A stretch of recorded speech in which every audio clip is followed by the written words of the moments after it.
di sini kita juga bisa mendapat peluang untuk bisa mencium aromanya eyang. Jadi buat teman-teman yang merasa kok aku behind on things, yang lain lebih pintar ini, yang lain lebih pintar itu. Buat aku dengan berada di sini itu sangat bisa membantu kita memahami bahwa kecerdasan itu banyak macamnya. Eyang itu masih di sini sebetulnya, dan kami sebetulnya ingin present Eyang's way of life.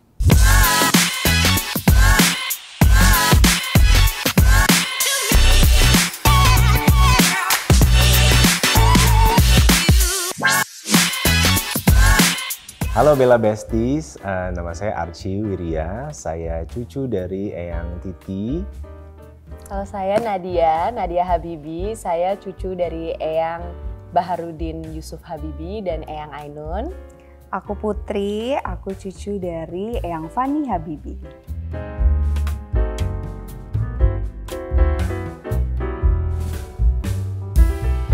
Buatku kenangan yang paling melekat di Wisma Habibi dan Ainun adalah pada saat Lebaran ya, karena ini adalah rumah keluarga besar dan kita selalu kumpul di sini ya, Lebaran hari kedua misalnya gitu.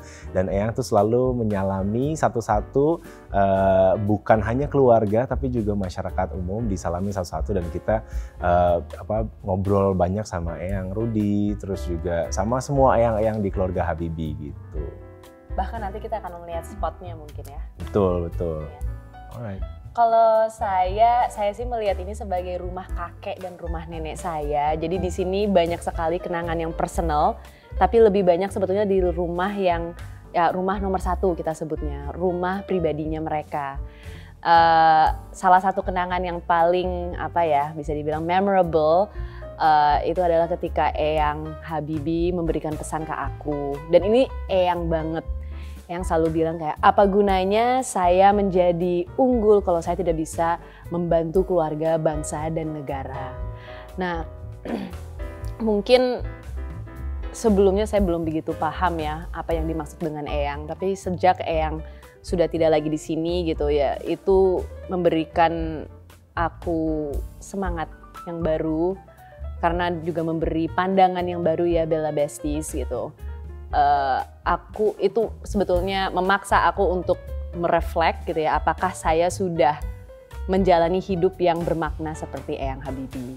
Dan oleh karena itu gitu ya, saya juga sebetulnya melalui beberapa perjalanan soul searching yang lumayan panjang, sekitar 6 tahun gitu, dan akhirnya saya sekarang di keluarga bantu keluarga.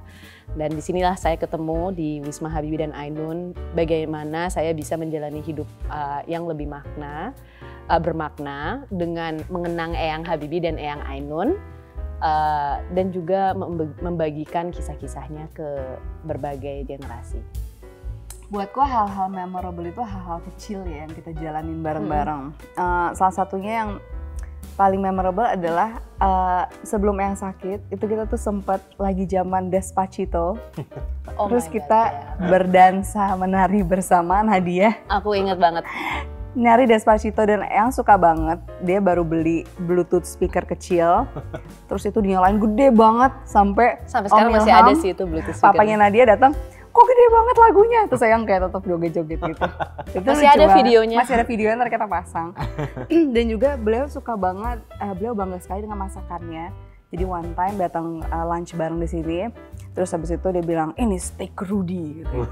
Kamu nggak akan menemukan ini di mana-mana. Ini paling enak gitu, so kayak oke. Jadi hal-hal kayak gitu sih yang walaupun ya beliau di luar itu sepertinya sosok yang memang adalah sosok yang sangat besar dan sangat hebat, tapi ada sisi-sisi itu loh juga yang buat kita tuh berkesan banget.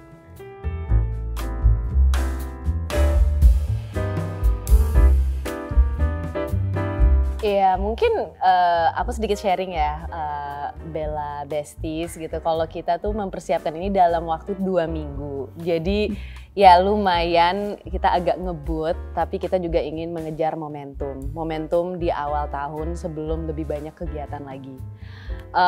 Memang secara konsep kita udah mulai testing dari tahun lalu, dan kita selalu mengiterasi untuk membuat konsepnya lebih matang.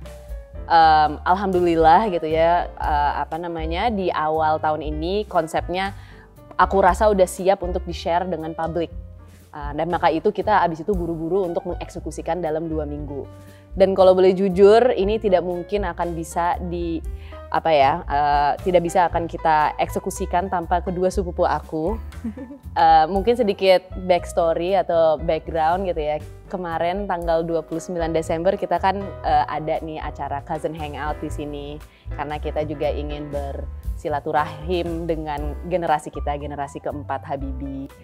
Dan ya saya angkat tangan sebetulnya untuk jadi di panitianya. Mereka juga di panitianya, dari dulu sih mereka udah di panitia. Jadi aku yang paling baru sebetulnya di panitia itu. Dan aku melihat kayak, wah kok kita kalau kerja sama enak nih kelihatannya, klik gitu, ada chemistry-nya. Ya udah I gave them idea, why don't you help me gitu ya kan di Wisma Habibie dan Ainun, dan mereka tuh sangat excited untuk join. Dan ya jadilah si grand launch kemarin, kurang lebih kayak begitu.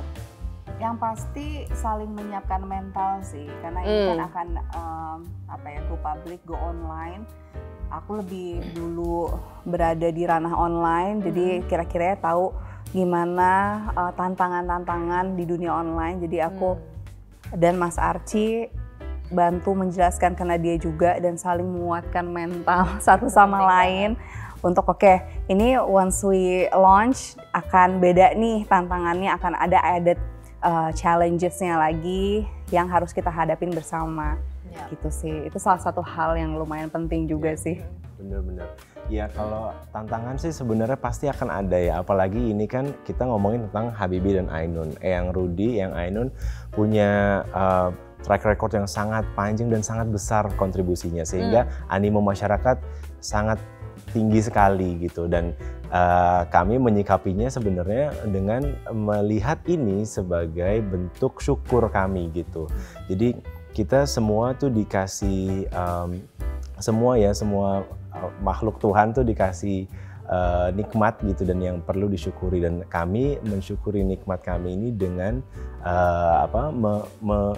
membuka atau juga membuka kesempatan gitu untuk masyarakat untuk bisa menelusuri gitu ya, menapaktilasi perjuangan Eyang dan bisa belajar dari inspirasi-inspirasi yang Eyang sampaikan gitu. Dan ini sebenarnya untuk menjawab tantangan-tantangan tersebut ya, ini adalah bentuk syukur kami gitu. Jadi ya menarik sih untuk kita bisa connect ya satu sama lain gitu, dan insya Allah menjadi berkah untuk semua. Ya, dan juga menginspirasi dan juga menginspirasi cucu-cucu intelektual Eyang untuk menjalani hidup yang semakin dan lebih bermakna.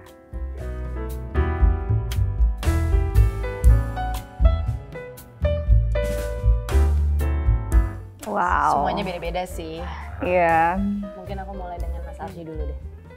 Menurutku fitur yang paling berkesan adalah ada 2 sih sebetulnya ya. Itu satu adalah area memorial di mana kita bisa menyampaikan doa atau menghadiahkan doa kepada Eyang Rudy di tempat persemayamannya yang terakhir sebelum dimakamkan di Taman Makam Pahlawan. Kedua, kita akan mendengar suara Eyang yang sangat monumental momennya gitu. Dan apa itu nanti silahkan cari tahu sendiri, datang ke Wisma Habibie dan Ainun. Wah, kamu menculik semua. Oh. Iya, tapi nggak apa. Itu aku juga suka banget sebetulnya dengan yang kita sebut pendopo. Jadi di sini tuh sebetulnya ada 2 ruangan, perpustakaan di sini dan juga satu lagi di pendopo. Kalau aku personal favorite memang pendopo karena itu yang paling unexpected sebetulnya. Jadi kalau kita Google Wisma Habibie dan Ainun, the first thing that comes to mind tuh biasanya perpustakaan. Karena ini memang lumayan terkenal. Tapi pendopo itu tidak kalah penting dan bahkan bisa dibilang lebih bersejarah karena itu digunakan oleh Eyang Habibie dan Eyang Ainun ketika mereka menjabat sebagai menteri dan juga presiden. Jadi di situ if the walls could speak, they would say so many words gitu. Satu lagi yang mungkin aku ingin tambah adalah di sini kita juga bisa mendapat peluang untuk bisa mencium aromanya Eyang. Nah itu something special karena ya mungkin aroma orang-orang gitu ya, itu tells a lot about that person sih, kurang lebih kayak gitu. Buat aku mungkin yang paling menarik adalah lobby. Terkesan simpel ya, lobby. Tapi dari satu lobby itu kita bisa mempelajari tentang values dari Eyang dan juga keluarga. Berdiri di sebuah ruangan, tapi saat melihat ke sekeliling itu langsung bisa mengerti apa yang kami sebagai keluarga itu percayai. Dan menurut aku di situ di lobby tersebut adalah hal atau fitur yang paling aku suka sih. Benar-benar dari segi arsitektur dan lain-lainnya tepuk tangan banget bisa menceritakan sebuah hal sebegitu detail hanya dari visual aja berdiri di sebuah ruangan. Jadi pastikan jangan sampai kelewatan. Dan mungkin untuk nambahin Mbak Putri, aku juga seneng banget sama lobby karena itu yang menjadi nilai Eyang Habibie dan Ainun pertama yang ingin di showcase ke tamu-tamu, yang menurut aku sangat mengejutkan juga in a way gitu, karena ya sebelum mereka menunjukkan mukanya mereka, wajahnya mereka menunjukkan bahwa kita adalah Indonesia, ini adalah budaya-budaya kita, ini adalah Bhinneka Tunggal Ika, which is such a strong statement menurut aku. Betul.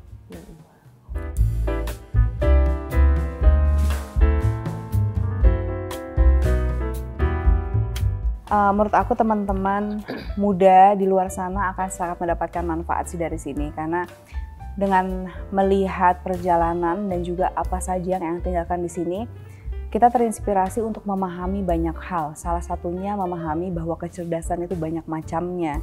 Jadi buat teman-teman yang merasa kok aku behind on things, yang lain lebih pintar ini, yang lain lebih pintar itu. Buat aku dengan berada di sini itu sangat bisa membantu kita memahami bahwa kecerdasan itu banyak macamnya, dan bukan berarti kamu nggak bisa matematika misalnya terus berarti tidak cerdas gitu. Dan dengan memahami hal tersebut, aku yakin itu bisa tertranslate ke kehidupan dan dan gimana kita berperilaku dan bekerja setiap harinya sih. Betul. Kalau aku mau bisa nambahin adalah di sini, lihat di belakang ini ada banyak sekali buku. Sebenarnya banyak sekali buku di sini mayoritas menceritakan tentang agama. Apa yang mau Eyang sampaikan dengan ini, yaitu adalah kita harus connect dengan our roots gitu, atau mengenal akar kita. Sehingga sebagai generasi muda, kita tuh harus mengetahui kita tuh siapa sih. Nah, Eyang memang dikenal sebagai bapak teknologi Indonesia gitu ya. Tapi di sini buku-bukunya yang di ruangan ini itu nggak ada yang tentang teknologi, banyak tentang budaya. Nah, kenapa budaya? Supaya kita kenal, sehingga kita kenal diri gitu ya, sehingga pas nanti kita berkontribusi di dalam masyarakat, benar yang Putri sampaikan tadi, kita bisa berkontribusi di bidang kita masing-masing dan juga be the best out of it gitu sih. Karena kita punya potensi yang Tuhan titipkan itu berbeda-beda, tapi untuk dimanfaatkan dan dimaksimalkan supaya menjadi manfaat yang luas gitu. Kalau dari saya sih mungkin ini menjadi rumah di mana Eyang paling banyak spend time di sini. Dan artinya beliau memang kerja kerasnya ini menjadi salah satu perwujudannya beliau dari kerja kerasnya. Eyang itu mungkin nggak banyak yang tahu ya, Eyang Habibie dan Eyang Ainun pun, karena Eyang Ainun selalu mengikuti Eyang Habibie, mereka hanya butuh tidur 4-5 jam. Tidur jam 2 pagi, bangun jam 6 pagi, dan repeat setiap hari seperti itu. Setelah mereka sudah tidak menjabat lagi, mereka masih menjalani hidup seperti itu. Because they are working on something bigger than life itself, and they are a partnership gitu. Jadi aku setuju banget dengan Mbak Putri dan setuju banget dengan Mas Archie. Sebetulnya kepintaran itu banyak perwujudannya, tidak hanya di bidang teknologi, tapi memang yang paling penting adalah kerja keras seperti yang Eyang Habibie dan yang Ainun lakukan, dan juga sebetulnya yang ada iman dan takwa tadi itu, supaya kita juga bisa mengenal diri kita sendiri dan kita juga bisa lebih, ya tanda kutip, lebih pede gitu ya sebetulnya dengan skill yang kita diberkahi oleh Tuhan.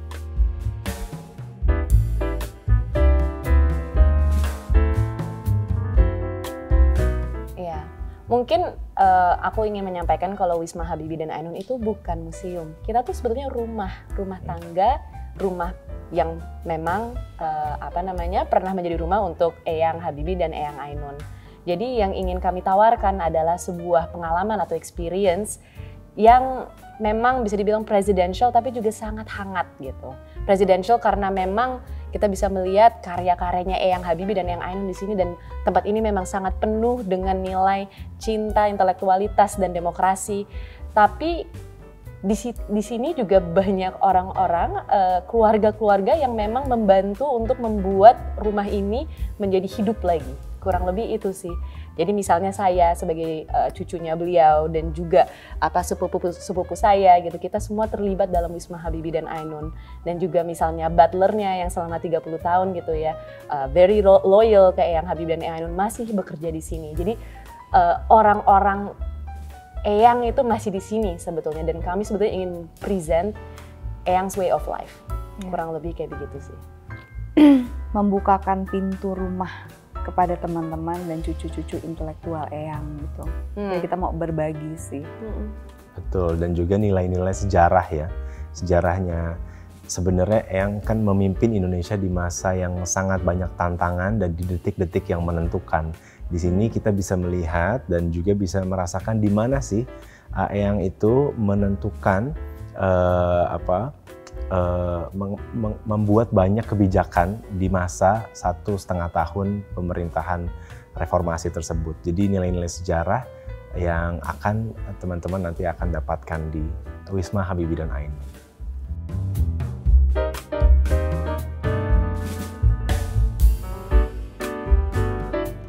Oke, jadi insya Allah akan ada banyak kolaborasi program yang Wisma Habibie dan Ainun bisa bermitra dengan komunitas-komunitas. Karena Eyang Habibie dan Ainun itu sangat luas ya cakupannya. Beliau bukan hanya teknokrat, tapi beliau juga negarawan. Beliau pun juga pendiri ICMI, Ikatan Cendekiawan Muslim Indonesia. Jadinya banyak sekali turunan-turunan nilai yang bisa terejawantahkan di dalam komunitas-komunitas yang nanti kita akan bermitra dengannya. Sehingga spektrumnya akan luas gitu. Nggak hanya mengenai budaya atau teknologi, tapi bisa juga seni, bisa juga agama, bisa juga kenegaraan, bisa juga banyak sekali nilai-nilai yang bisa kita ejawantahkan di dalam kemitraan kolaborasi dengan komunitas. Dan kalau memang tertarik, kita tentunya sangat terbuka untuk berdiskusi gitu ya. Kita sebetulnya juga udah mendapat beberapa permohonan gitu dari beberapa komunitas, tapi kita tentunya masih sangat terbuka untuk peluang-peluang yang lain. Jadi tentunya bisa juga berkomunikasi dengan Instagram kami. Sebetulnya bagaimana caranya supaya agar event-event atau acara-acara komunitas itu bisa selaras dengan nilai-nilai kita ya. Ya mungkin makanya kita mengadakan grand launch itu penting sekali karena kita sebetulnya ingin menonjolkan nilai-nilai kita. Jadi ketika ada yang tertarik untuk berkolaborasi dengan kita, mereka udah tahu dulu nilainya dan mereka menyesuaikan dengan nilai kita. Karena kita itu bukan rumah kosongan, bukan gedung kosongan. Kita tuh rumah dan gedung dengan penuh-penuh kisah-kisah cinta dan seterusnya.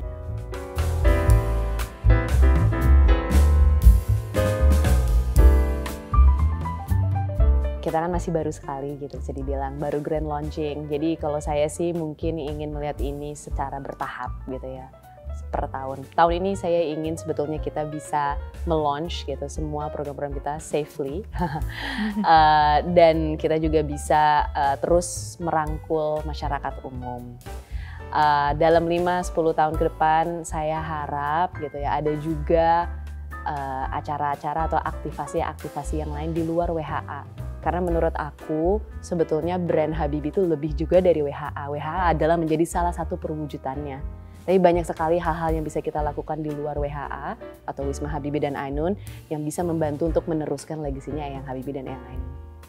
Harapannya yang pasti kita tetap bisa menjaga values kita, walaupun 5 tahun lagi, 10 tahun lagi, 20 tahun lagi, namun semoga kita sebagai keturunan-keturunannya bisa tetap menjaga segala macam kebudayaan dan values yang sudah mengakar di keluarga kami. Gitu. Jadi mohon doanya teman-teman, semoga kita bisa menjalankan amanat ini dengan sangat baik. Amin.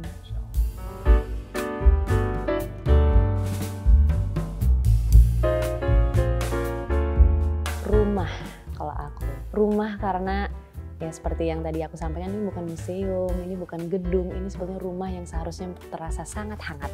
Kalau aku, satu kata yang bisa mendeskripsikan Wisma Habibie dan Ainun adalah cinta. Aku keluarga, karena ya keluarga ya, brings everything together. Rumah ini brings everything together, everyone together dari dulu aku lahir sampai sekarang.